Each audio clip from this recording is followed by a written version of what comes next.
అందరికీ శనార్థులు ఉండాలి. మళ్ళా మీ దీవనార్థులు నిన్న మొన్నటి దాకా ఆనలు దంచి దంచి గీయాల ఓర్పించింది.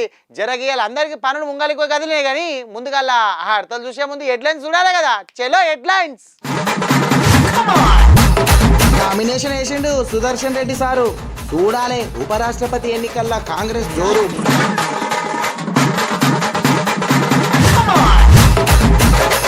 కవితకి ఇడిసింది ఇంకో లెటర్.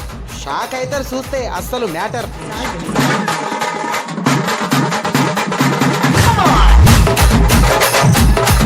సర్కారుకు పట్టుకున్న భయం. సర్పంచ్ ఎన్నికలు ఆల్చమయుడు ఖాయం.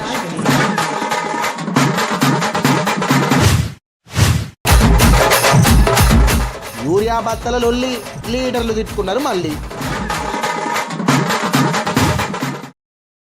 మా ఊరు మాజీ సర్పంచ్ తెల్ల బట్టలు పోయి నల్ల బట్టలు వేసుకునే దాకా వచ్చిందల్లా.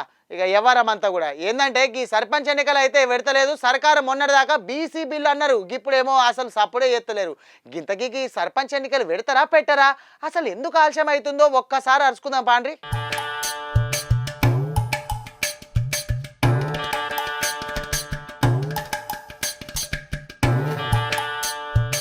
దేశానికి ఒక్క పోలీస్ లేకుంటే ఎట్లుంటదో ఊరికి సర్పంచ్ లేకపోతే గట్లుంటది.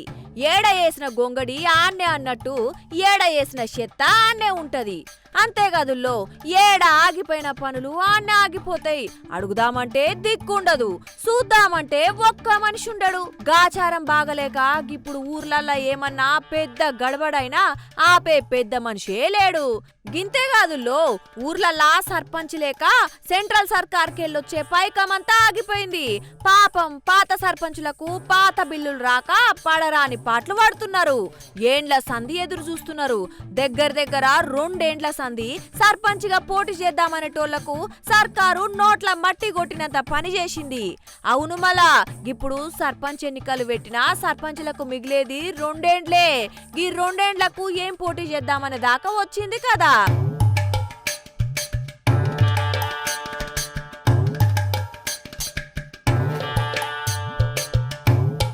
ఇక గీ చెయ్యి గుర్తు సర్కారేమో బీసీ బిల్లుకు ఓకే అయినాకనే ఎన్నికలని మీదికెళ్ళి కిందికి అస్సలు దిగుతలేదు. కోర్టేమో ఎన్నికలు పెట్టాలి అని ఆర్డర్ ఎత్తే మన సర్కారేమో సప్పుడు చేస్తలేదు. చూడాలనులో మరి సర్పంచ్ ఎంపీటీసీ ఎన్నికలు ఎప్పుడు పెడతారో.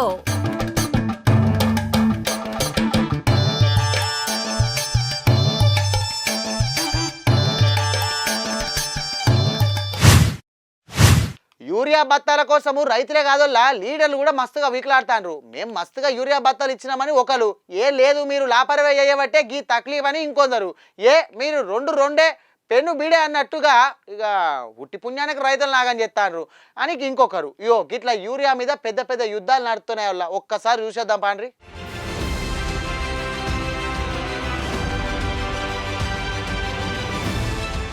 యూరియా బత్తాల కోసం రైతుల కొట్లాట కంటే లీడర్ల కొట్లాటనే జోరులున్నది పో.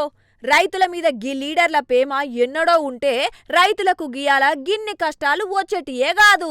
మరి గా తరికాల ప్రేమ పొంగిస్తున్నారు ఊళ్ళో పచ్చ లీడర్లు. ముందుగాల ముఖ్యమైన మనిషి కిషన్ రెడ్డి సారు మాటలేనుండ్రి. టెక్నికల్ గా కొన్ని ప్రాబ్లమ్స్ వచ్చినాయి, దాన్ని అందరం కూడా వేసుకోవాలి. కానీ అంతేగాని తెలంగాణలో ఉన్నటువంటి మంత్రులు ప్రతిరోజు మాట్లాడి ఈరోజు దాన్ని ఒక పెద్ద సమస్యగా సృష్టించారు. చాలామంది కొంతమంది దొరకదో అని పెద్ద ఎత్తున స్టాక్ చేస్తూ ఉన్నారు. పెద్ద ఎత్తున దాన్ని ఇతర కార్యక్రమాలకు దారి మళ్లిస్తూ ఉన్నారు. తెలంగాణ రాష్ట్రానికి సుమారు ఈరోజు ఇప్పటి వరకు 76,000 కోట్ల రూపాయల యొక్క సబ్సిడీ యూరియా మీద కేంద్ర ప్రభుత్వం ఇచ్చింది, ఒక్క యూరియా మీద. కాబట్టి కేంద్ర ప్రభుత్వం అయినా కూడా ప్రపంచవ్యాప్తంగా పాకిస్తాన్ కానీ, అమెరికా కానీ, ఆస్ట్రేలియా కానీ, చైనా కానీ, బ్రెజిల్ కానీ, జర్మనీ కానీ అన్ని దేశాలలో ఎరువుల ధరలు పెంచారు. పెంచని దేశం ఏదైతే ఉందంటే 10 సంవత్సరాలుగా అది ఒక భారతదేశమే. మోడీ గారి ప్రభుత్వమే, బీజేపీ ప్రభుత్వమే, ఎన్డీఏ ప్రభుత్వమే. ఇన్నరు కదా మన మంత్రులే యూరియా దొరుకుతలేదని ఊకే సాటింపు చేసినట్టే మాట్లాడుతున్నారు. గందుకే గియాల పబ్లిక్ ఆగమాగమైతున్నారు అనవట్టే. అటెనక యూరియా గీ ప్రపంచంలో ఏడ ఉన్నా దొరకబట్టి తెలంగాణ పబ్లిక్ కోసం తెస్తున్నాం అన్నాడు ఊళ్ళో మన కేంద్ర మంత్రి కిషన్ రెడ్డి సారు. కాబట్టి యూరియా వీళ్ళు ధర్నాలు చేసి ఇచ్చిరని చెప్పి సంఖ్యలు కొట్టుకుంటున్నారు. కొట్టుకోండి, ఏం అభ్యంతరం లేదు, కానీ ఇస్తున్నది మేమే, మా రెస్పాన్సిబుల్ ఫీల్ అవుతున్నాం.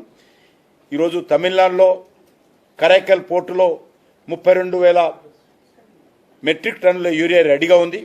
అందులో ఒక 30% మరి నిన్న మాట్లాడిన తర్వాత తెలంగాణకి ఇవ్వడం కోసము మరి నడ్డా గారు ఆదేశించడం జరిగింది. అదే కాకుండా అంటే ఆల్మోస్ట్ 10,000 మెట్రిక్ టన్నులు ఒక తమిళనాడు కరైకల్ పోర్టు నుంచి తెలంగాణకు వస్తుంది. అదే కాకుండా IFFCO Indian farmer fertiliser cooperative limited నుంచి 6 రేకుల యూరియా వస్తుంది. అంటే ఒక రేకు 2,500 మెట్రిక్ టన్నులు. ఆ రకంగా ఇఫ్కో నుంచి 15,000 మెట్రిక్ టన్నుల యూరియా తెలంగాణకు వస్తుంది. ఇన్నరు కదా, గా యూరియా ఏదో జల్దీ తెస్తే బాగుంటది సారు. గీ ముచ్చట మీద కేటీఆర్ సారు కూడా మస్తు గరమెండు లో. ఢిల్లీకి బస్తాలు మోసే దాని మీద ఉన్న శ్రద్ధ, ఢిల్లీకి మూటలు మోసే దాని మీద ఉన్న శ్రద్ధ, ఎరువుల బస్తాలు తెప్పించే విషయంలో మాత్రం రేవంత్ రెడ్డి గారికి లేదు అనేది కూడా ఇవాళ తేలిపోయింది.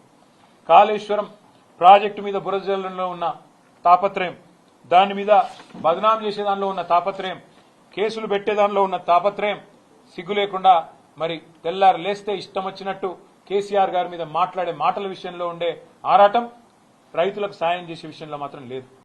మరి ఇంకా దారుణం ఏంటంటే, ఒకవైపు చాంతాడంత లైన్లు ఏ ఊరికి పోయినా కనబడుతుంటే, 1,000 మంది వర్షాల్లో కూడా లైన్లలో తల్లడిల్లిపోతుంటే, ముఖ్యమంత్రి గారు మాత్రం రాష్ట్రంలో ఎరువుల కొరతనే లేదు, షార్టేజ్ లేనే లేదు, ఇదంతా కృత్రిమ కొరత, సోషల్ మీడియా సృష్టి అని పనికిమాలిన డైలాగులతో టైంపాస్ చేస్తా ఉన్నారు తన జూబ్లీ హిల్స్ ప్యాలెస్ లో కూర్చొని.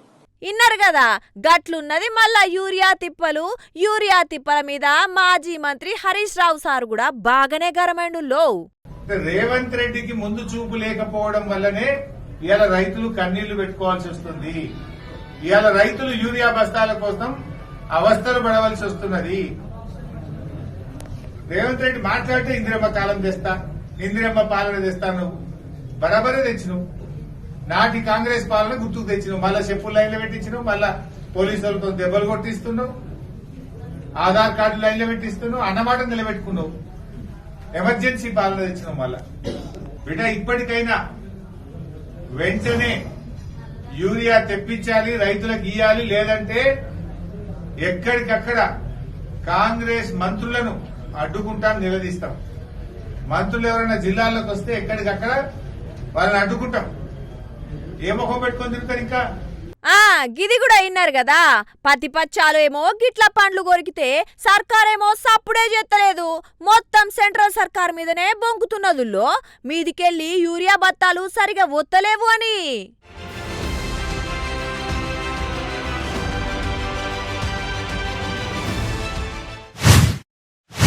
తెలంగాణ వచ్చినప్పటి సంది గిన్నిగానం ఫైటింగులు ఎన్నడు కాదే వల్ల. అరే తెల్లారి వస్తే ఒకరికొకరు తిట్టుకున్నాడు, మీరు సొక్కమా అంటే మేము సొక్కమా అని ఇజ్జత్ తీసుకునేది దాకా. మరి వీళ్ళు లీడర్ లేకుంటే ఇంకేమన్నానా అని సమజ్ అయితలేదు. ఇక ఇప్పుడు ఉన్న కొట్లాటలు చాలకనట మళ్ళొక కొట్లాట ముంగడికి వేసుకున్నారు. ఆ కొట్లాట ఏందో మీరు కూడా చూడాలి కదా, చూడురు మరి.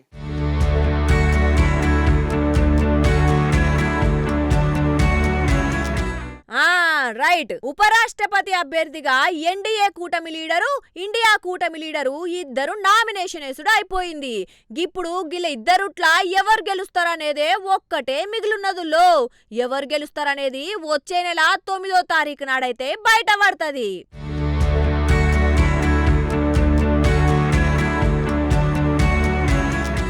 ఇక నామినేషన్ ముచ్చట గిట్లుంటే మన తెలంగాణ మటుకు ఇంకొక కొట్లాట నడుస్తున్నదుల్లా, గాదే బీసీల కొట్లాట.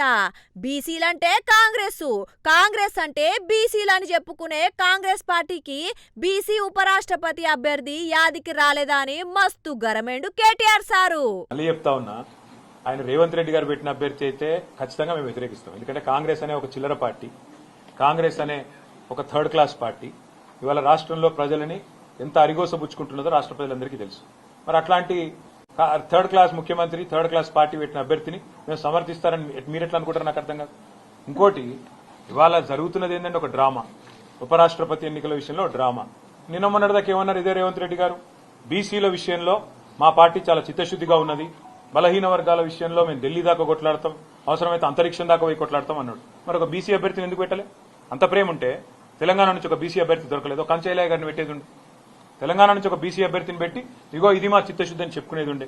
అంటే బీసీల మీద ప్రేమ మాత్రం నోట్లోనే ఉంటుంది. మళ్ళీ ఎన్నికలు నిలబెట్టే టైంకి వచ్చే వరకు మాత్రం బీసీలు కనబడరు మీకు. అట్లాంటి మీ మాటలు మేము నమ్మాలి, మీ మాటలు నమ్మి మళ్ళీ మీ వెనక నిలబడాలి. నేను అడుగుతానమ్మా, మీరేమైనా మెహర్బాన్ చేస్తుండ్రా మాకు? మేము సర్వస్వతంత్రమైన పార్టీ. మేము డెఫినెట్ గా ఎన్డీఏలో లేము, ఇండియాలో లేము. మేము మా మోడీ మా బాస్ కాదు, రాహుల్ గాంధీ మా బాస్ కాదు. తెలంగాణ ప్రజలు మా బాసులు. వాళ్ళ ఆలోచనకు అనుగుణంగా, వాళ్ళ అభిప్రాయానికి అనుగుణంగా మన నిర్ణయం ఉంటుంది. ఇక్కడ ఒకటి మాత్రం వాస్తవం, 2 పార్టీలు దొందేనండి. కాంగ్రెస్ బీజేపీ 2 కూడా దొందే. తెలంగాణను ఇద్దరు కూడా ముంచినోళ్లే. 11 ఏళ్లు బీజేపీ ఏం చేయలే, 2 సంవత్సరాలకు 20 నెలలుగా కాంగ్రెస్ ఏమీ చేయలే, ఇచ్చిన ఒక్క మాట నిలబెట్టుకోలే. ఆ ఇద్దరు అభ్యర్థులను మేము అంత సీరియస్ గా తీసుకోవాల్సిన ఆలోచన ఉంటుందని నేనైతే వ్యక్తిగతంగా అనుకోను. ఇన్నారు కదా కేటీఆర్ సార్ ముచ్చట. అటెన్క ఎన్డీఏ కూటమికి మద్దతు ఇస్తున్నారా లేకుంటే ఇండియా కూటమికి మద్దతు ఇస్తున్నారా అంటే సావు దప్పి కన్నులొట్టబోయినట్లు గీ తీర్ల సమాధానం ఇచ్చిండు కేటీఆర్ సారు. ఎవరు 2 లక్షల టన్నుల ఎరువులు మేము తీసుకొచ్చి సెప్టెంబర్ 9 లోపల పెడతాం అని స్పష్టంగా అష్యూరెన్స్ ఇస్తే ఆ అభ్యర్థికి ఓటేసే విషయంలో మేము ఆలోచిస్తాం, సానుకూలంగా పరిశీలిస్తాం. Thank you. ఇన్నారు కదా పొంతనా. ఇక గీ ముచ్చట మీద గీ తీర్ల గరమైండుల్లో కిషన్ రెడ్డి సారు. ఇంకా అడుగుతాము కానీ ఏదో యూరియా ఇస్తే సపోర్ట్ చేస్తాం, చిన్నపిల్లల ఆట ఉండవు. ఏదో మాకు రైతుల మీద ఆయన ప్రేమ లేనట్టు, ఆయనకే ప్రేమంతా ఉబ్బికొస్తున్నట్టు మాట్లాడితే ఎట్లా? ఆయన మధ్యలో ఆయన ఏముంది? ఆయన స్టేట్లో ఉన్నాడా, సెంట్రల్లో ఉన్నాడా? ఇచ్చేది మేము, వాడు ఉపయోగించేది అక్కడ రైతులు. మధ్యలో ఈయనకెందుకు కూలుకుపాలకు? ఇన్నారు కదా ఎన్డీఏ కూటమికి కార్ పార్టీ వల్ల మద్దతు అక్కర్నే లేదనబట్టే చూడాలి నువ్వు. మరి ఆఖరికి బీఆర్ఎస్ పార్టీ ఏ నిర్ణయం తీసుకుంటుందో.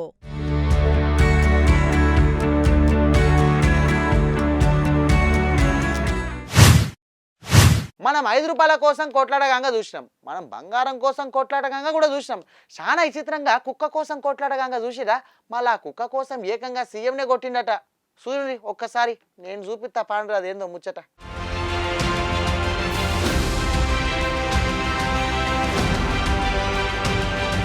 ఢిల్లీలో కుక్కల కొట్లాట సీఎం దగ్గర దాకానే పోవుడు కాదుల్లో సీఎం మీదనే దాడి చేసేదాకా వచ్చింది. ఢిల్లీ సీఎం రేఖా గుప్తా మేడం ఎప్పటికీ ప్రజలను కలిసినట్టే ఇగో గీ మోదవర్ని కూడా కలిసింది. ఇక కలిసినాక చెప్పయ్యా నీ బాధలు ఏమున్నాయంటే, నాకు కుక్కలంటే మస్తు పానం మేడం, గౌటిని ఆగం చేయొద్దు అని చెప్పి చక్కగా మేడం మీద దాడి చేసిండంట.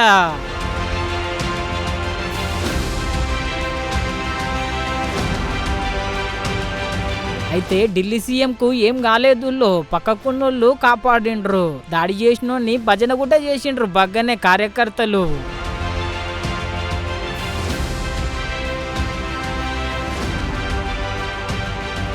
అయినా మనుషులకు మందు పిచ్చి చూసినాం, పాన్ పరాక పిచ్చి చూసినాం, కానీ కుక్కల మీద గంత కంటే ఎక్కువ పిచ్చి ఉంటదని గీ అన్నం చూసినాకనే సమజయ్యిందుల్లో. మరి దాడి చేసిన గీలకు దిమాకు సరిగ్గా పనిచేయదంటనుల్లో కొంతమంది అంటున్నారు.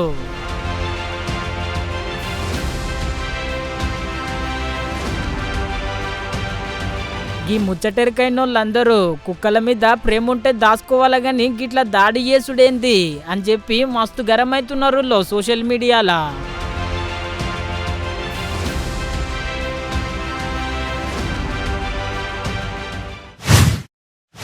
ఏమిరా గట్ల ఉత్తగున్నావు? పోయాడా గుంజల వాతానికి గుంజలు తిత్తే కాదా? అరే నువ్వేమన్నా నన్ను చూస్తున్నావు? పోయి కొబ్బరిదాని కొనుక్కరామని చెప్పినా కదరా. నీతో పెద్ద పెద్ద తలకాయ నొప్పి వచ్చి పడ్డది. రాబేరా, నాకు నెత్తి ఖరాబ్ ఉన్నది. అన్న ఈసారి ఎట్లనన్నా మనం పెద్ద గణపతి దేవాలే, ఊర్లో మనదే పెద్దగా ఉండాలి, మొత్తం ధూమ్ధామ్ చేయాలి. గిట్లా వినాయక చవితి పనులు షురు అయిన వల్ల మరి ఊర్లలో ఏ తీరులో చేస్తాండ్రో ఒక్కసారి చూడాలి కదా. నడుర్రి.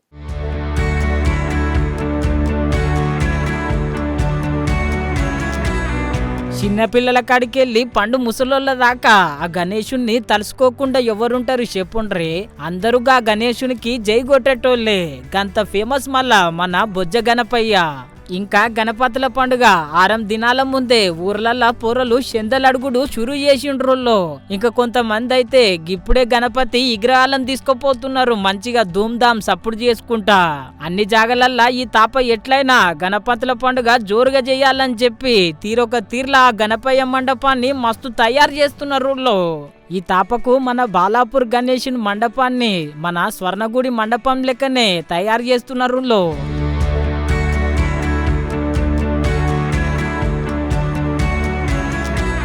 మన ఖైరతాబాద్ గణేశుడు ఇంకా 4 వద్దులైతే దర్శనం ఇయ్యనికే తయ్యారున్నడుల్లో.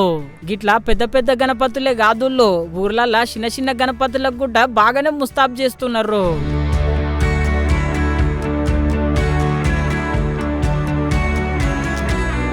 ఇట్లా గణపతుల ముస్తాబు ముద్దుగానే ఉన్నది గాని గా గణపయ్యను తెచ్చేటప్పుడు తీసుకుపోయేటప్పుడు కరెంటు తీగలుంటాయి, జర పైలమని చెప్తున్నారు మన భాగ్యనగర్ గణేశుని కమిటీ పెద్దలు.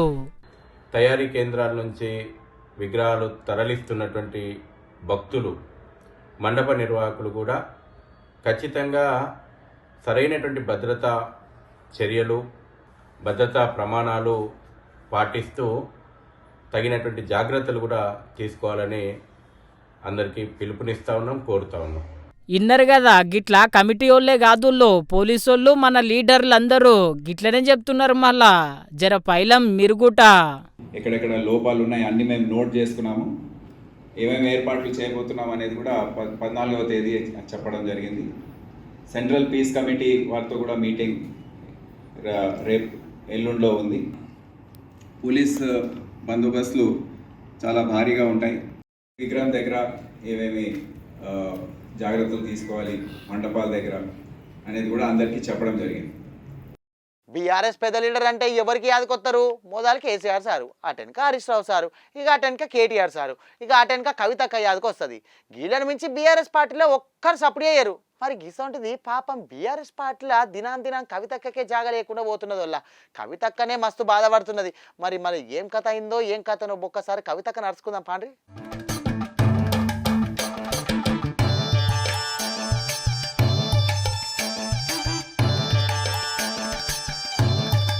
అరే రే, ఎమ్మెల్సీ కవితక్కకు వచ్చినంత కష్టం ఇంకొవ్వరికి రావద్దులా.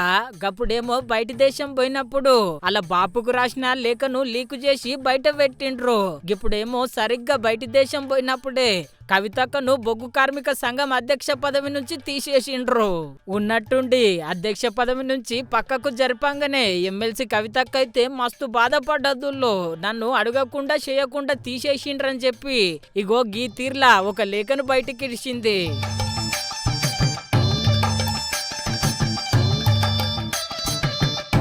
చూసిండ్రు కదా, లేఖలేమున్నదంటే నా మీద కుట్ర చేస్తున్నారు, అందుకే గీ తీర్లా చేస్తున్నారు అన్నదుల్లో. ఇప్పుడైతే గులాబీ పార్టీల గులాబీ లీడర్ల నడుమ ఏం చర్చ నడుస్తున్నదంటే, మంది పార్టీలు చూస్తే మంచిగా సొక్కదనంగా ఉన్నాయి, మన పార్టీలకు ఇంత ఘోరం ఎందుకు అవుతున్నదని చెప్పి మస్తు బాధపడుతున్నారు లీడర్లు. ఆమెకి నా సానుభూతిని తెలియజేస్తా ఉన్నా. అంటే కవిత వెనకాల రేవంత్ రెడ్డి ఉన్నారన్న. ఆమె నేనేమంటున్నా, వారు ఉపయోగించిన పదాలలో ఈ మధ్యకాలంలో ఆ పదాలను ఉపయోగించింది మొదటగా రేవంత్ రెడ్డి, తర్వాత రాధాకృష్ణన్. అదే పదాలని ఇవాళ మీరు వారి మాటల్లో చూశారు, మీకు స్పష్టంగా కనబడుతుంది. కేసీఆర్ శత్రువుల చేతుల్లో వాళ్ళు మాట్లాడుతున్న ఆయుధాలని, వాళ్ళు మాట్లాడుతున్న మాటల్ని తను తీసుకుంటున్నందుకు, తను వల్లె వేస్తున్నందుకు, అవి వాడుతున్నందుకు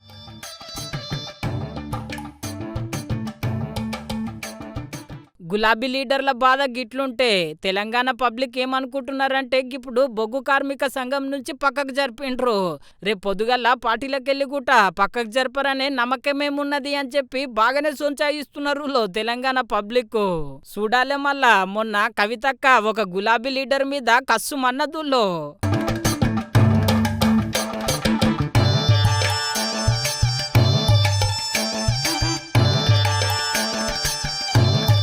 ఇన్నరు కదా, మొన్నంటే ఎమ్మెల్యే జగదీష్ రెడ్డి సార్కు సూటి పెట్టింది. మరి బయటి దేశంకెళ్ళి వచ్చినాక కేటీఆర్ సార్కు సూటి పెడతలో, లేకపోతే బాబు పార్టీ 10 మందిలో పలసదనం అవుతుంది అని చెప్పి గమ్మునుంటదో.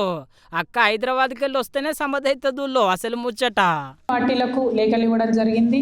చాలా మంది ప్రజా సంఘాల వాళ్ళు కూడా దీంట్లో పాల్గొంటారు. అట్లానే బీసీ కమ్యూనిటీలో ఉన్న మేధావులు, ప్రజాస్వామ్యానికి మద్దతుగా నిలిచేటటువంటి మేధావులు, నాయకులందరూ కూడా ఈ అంశం పట్ల సానుకూలంగా ఉన్నారు. కాబట్టి ఇవాళ కాంగ్రెస్ పార్టీ 42%లో ముస్లింల రిజర్వేషన్ ఉందా లేదా స్పష్టత ఇస్తలేదు. At the same time BJP party ఏమో ముస్లింల రిజర్వేషన్ ముస్లింలలో ఇంక్లూడెడ్ అయితే మేము పర్మిషన్ ఇవ్వమని చెప్పి వాళ్ళు చెప్తారు. అంటే ఇద్దరు కూడా నేను కొట్టినట్టు చేస్తాను, నువ్వు ఏడిచినట్టు చేయని కలిసికట్టుగా ఆడుతున్నటువంటి నాటకంగా మేము దీన్ని భావిస్తూ ఉన్నాం.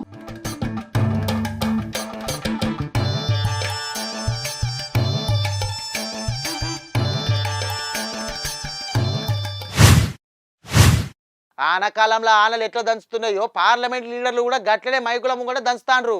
ఇక నేను తోపైతే నీకంటే తాతనని ఒకరి మించి ఒకరు మాట్లాడుకుంటుర్రు.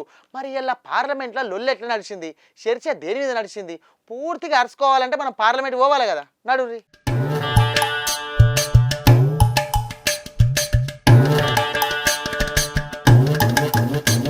పార్లమెంటుల లొల్లి ఇయ్యాల కూడా గట్టిగానే నడిచిందుల్లో. నిన్న ముఖ్యమైన 3 బిల్లులు అమిత్ షా సార్ పెడితే ప్రతిపక్షాలు 3 బిల్లులకు నయ్యి అన్నాయి కదా. ఇయ్యాల ఆ 3 బిల్లుల మీద పెద్ద చర్చనే నడిచింది. ఆఖరికి ఆ 3 బిల్లులు జాయింట్ కమిటీకి పంపిండు స్పీకర్ సారు.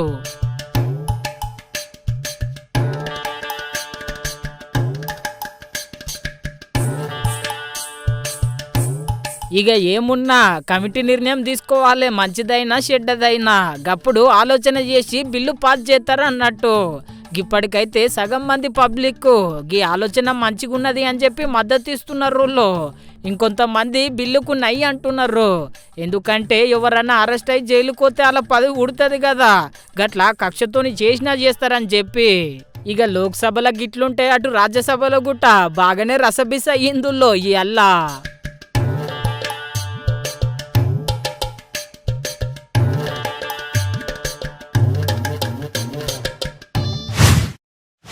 చూసిరు కదా మన ఖతర్నాక్ వార్తలు ఎట్లున్నాయి. మరి మన ఖతర్నాక్ వార్తలు ఖతర్నాక్ లైవ్ చూస్తూనే ఉండుర్రి మన ప్రైమ్ టైమ్ టీవీలా. మళ్ళీ రేపు కలుద్దాం. శరార్థి నామినేషన్ వేసిండు సుదర్శన్ రెడ్డి సారు. చూడాలే ఉపరాష్ట్రపతి ఎన్నికల్లో కాంగ్రెస్ జోరు.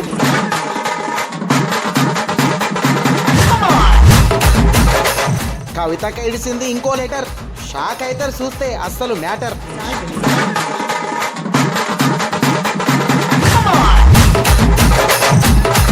సర్కారుకు పట్టుకున్న భయం, సర్పంచ్ ఎన్నికలు ఆల్చమగుడు ఖాయం.